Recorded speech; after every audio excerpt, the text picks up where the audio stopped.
If you think that you are stuck in your home because you have a 3% mortgage, I'm going to show you how you can keep that low mortgage, turn your home into a rental, and upgrade to your dream home right now. And here's how you're going to pull it off step by step. Step number one is talking to a lender. The first thing you want to do is talk to a trusted mortgage advisor to get qualified for the new loan. Now, in order to get qualified for a new loan, you're going to need the same documentation that you did when you purchased the property. You're going to need at least 2 months bank statements, 2 months paycheck stubs, the last 2 years of your W-2s, a copy of your driver's license, and your social security number. Now, if you are a business owner, they're going to need the last 2 years of your taxes, plus a profit and loss statement. Now, once you have submitted all that documentation, typically lenders will take 24 to 48 hours to get you fully qualified. They're going to pull your credit and analyze all your documentation and make sure all your income and your debt and what those ratios are. And if you qualify for both properties at the same time, they're going to issue you a pre-approval letter. Once you have that pre-approval letter, just click on the link down below to do a buyer consultation with me, and then we'll set up a search on the multiple listing service. I'm going to talk to you more about the goals, your must-haves, and your wish lists. And then we'll also talk about what is happening in the marketplace right now with your exact criteria. And typically we could close on a new property within 21 to 30 days, depending on your time frame and how quickly you want to move. So let's say you don't qualify for both mortgages at the same time. Here's your second financing options or some alternatives that you can do. And this is where it's really important because your equity in your home is really going to help you out. So let's say you've been in your property for the last 4 or 5 years and the property has appreciated 20 or 25%. There's a lot of equity in your home that you can use in order to purchase the next property. One way to do that is to pull that equity out of your property using a home equity line of credit or a HELOC or a closed-in second mortgage. So let's talk about the HELOCs first. A HELOC is, like I said, a home equity line of credit. Consider this kind of like a revolving credit line that you have on the equity in your home. Let's say you have $200,000 in equity in your home. You can use that as a line of credit. So you can use $100,000 of it for a down payment or $50,000 of it to remodel your home or buy a new car. You can use and leverage that equity in your property to do things with it. Now, one of the benefits about that is that it is very flexible. If you need the cash now, great, you can use it. Once you pay it off, you can continue to use that line of credit. One of the bad parts about a HELOC is that it is typically with a adjustable rate mortgage. So you never know what the actual payment is going to be until the rates adjust. Some people are a little bit scared about that because the payments could go up if the interest rates go up. The other option that you can use to pull cash out, and one of my lenders I just talked to yesterday, he explained this entire program to me. It's called a closed-in second mortgage. This is a way to keep your first mortgage with that low interest rate, but use a second closed-in loan to pull that cash out. Now, the biggest difference between that is that once you do this type of loan,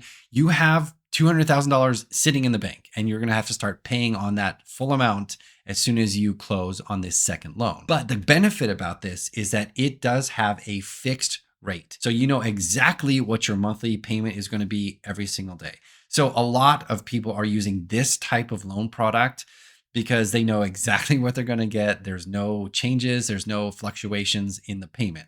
So this can be a really great option if you want to pull some of that cash out of the property as your down payment for the new property. Now, I'm sure you're probably thinking, didn't you just say I can't qualify for both mortgages at the same time? So how is this going to work? Well, the cool part about turning your current home into a rental is that a lender will be able to use some of your rental income on the property to offset some of that debt. So for example, let's say that you find a tenant that's going to release your property and they sign a lease for $4,000 a month. A lender will be able to use 75% of that rental income to offset some of your debt. So instead of having $4,000 a month of debt, now you only have $1,000 of debt because they're counting that other 75% or $3,000 towards your income. So that makes it possible to be able to qualify for your new property and still turn your old home into a rental property. Now, the other requirement that a lender is going to need for this 75% rental income is to have an appraiser go out there and do a rental market analysis on the property to make sure that, yes, in a normal market, you can actually rent out your property for $4,000 a month. Now, if you don't want to pay for an appraiser, you can also provide the cleared checks for the deposit and the first month's rent through your bank. So either an appraiser or provide the cleared checks in your bank account for the tenant. So this is how you can convert your home into a rental property and still qualify for a new property. The secondary questions I always get are, how do I figure out what my home is worth from a rental perspective? There is a great free tool. I'm going to put the link down in the bio called Homebot.